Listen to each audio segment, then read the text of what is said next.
हर वर्ष महिला अंतर्राष्ट्रीय दिवस मनाया जाता है। इसी को लेकर आज धनबाद के टाउन हॉल में उपायुक्त माधवी मिश्रा के नेतृत्व में महिला दिवस मनाया गया। इस मौके पर जिले भर के महिलाओं ने कार्यक्रम में भाग लिया और धनबाद उपायुक्त ने कार्यक्रम की शुरुआत दीप प्रज्वलित कर की। वहीं उपायुक्त ने पढ़ाई में अव्वल आने वाली, क्रिकेट में अपने नाम को रोशन करने वाले खिलाड़ियों और छात्रों के बीच उनको प्रोत्साहित करने के लिए मोमेंटो देकर सम्मानित किया। वहीं उपायुक्त माधवी मिश्रा ने कार्यक्रम में उपस्थित गर्भवती महिलाओं को फल देकर सम्मानित किया। साथ ही नवजात बच्चों को जन्म देने वाली माओं को झूला देकर सम्मानित किया। वहीं उन्होंने छोटे बच्चों को अपने हाथों से खीर खिलाई। महिला दिवस की एक बार पुनः बहुत सारी बधाई, शुभकामनाएं। मुझे लग रहा है कि जो सारी बातें आपको कहनी चाहिए थी वो ऑलरेडी कही जा चुकी हैं।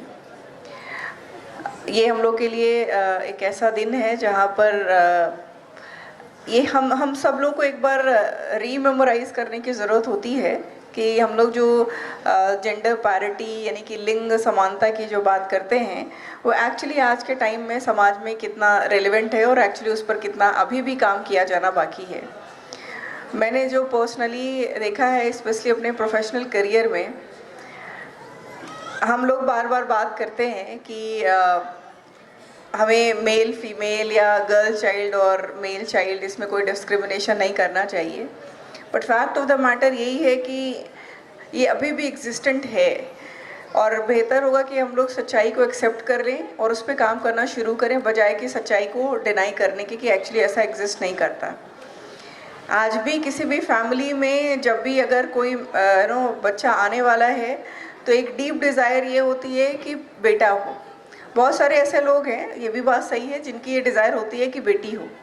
वो एक ऐसा तबका है जो थोड़ा फाइनेंशियली वेल ऑफ है, यानी कि वो आर्थिक रूप से कम थोड़े से सक्षम हैं।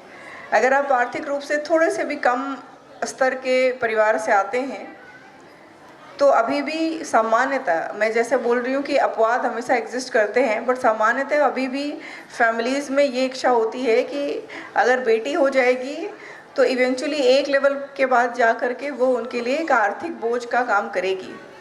बेटा आएगा तो वो उनको किसी भी तरीके से सपोर्ट करेगा। अब ये एक नोशन है, ये लोगों की एक अवधारणा है। असल में क्या होता है, मुझे लग रहा है कि जितने हमारे यहाँ पर ऑफिसर्स यहाँ पर उपस्थित हैं और मैं भी व्यक्तिगत रूप से, हमारा हर दिन का इंटरेक्शन ऐसा होता है, इंक्लूडिंग कल का, मैं आपको कल का एक एग्जाम्पल बता रही हूँ और हर दिन का यही एग्जाम्पल है, मतलब बट कल का मैं लेटेस्ट एग्जाम्पल बता रही हूँ। इतनी बार पेरेंट्स आते हैं कि हमारा बेटा हमसे मारपीट कर रहा है, बेटा और बहू मिलके मारपीट कर रहे हैं, बेटा घर से निकाल दिया, बेटा खाना नहीं दे रहा, बेटा दवाई नहीं देता दवाई के लिए। और मान लीजिए अगर पेरेंट्स दोनों जिंदा हैं तब तो दोनों को, और बहुत सारे ऐसे केसेस में जहाँ मान लीजिए पिता गुजर चुके, केवल माता रहती हैं, उनको दवा के लिए पैसे नहीं देता। अभी कल का मैं आपको एग्जाम्पल बता रही हूँ ना, घर माँ के नाम पे है, बेटा जो है इतना पिटाई कर रहा है माँ की कि घर मेरे नाम पे कर दीजिए, ठीक है ना।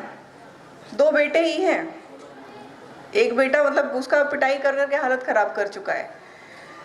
ये सारे एग्जाम्पल हमारी ही सोसाइटी के हैं, लेकिन लोगों की जो वो लालच है ना, वो पता नहीं वो कहाँ से आई है कि एक ना वो साइकी में बसा हुआ है आपके ना, वो मन में बसी हुई चीज़ है कि बेटा होगा तो वो पता नहीं आपको कौन सा मोक्ष और स्वर्ग प्राप्त कराएगा। आई डोंट नो मिलता या नहीं मिलता, उसका कोई एम्पिरिकल एविडेंस तो नहीं है, बट आपके दिमाग में है कि वो आपको कुछ प्राप्त कराने वाला है।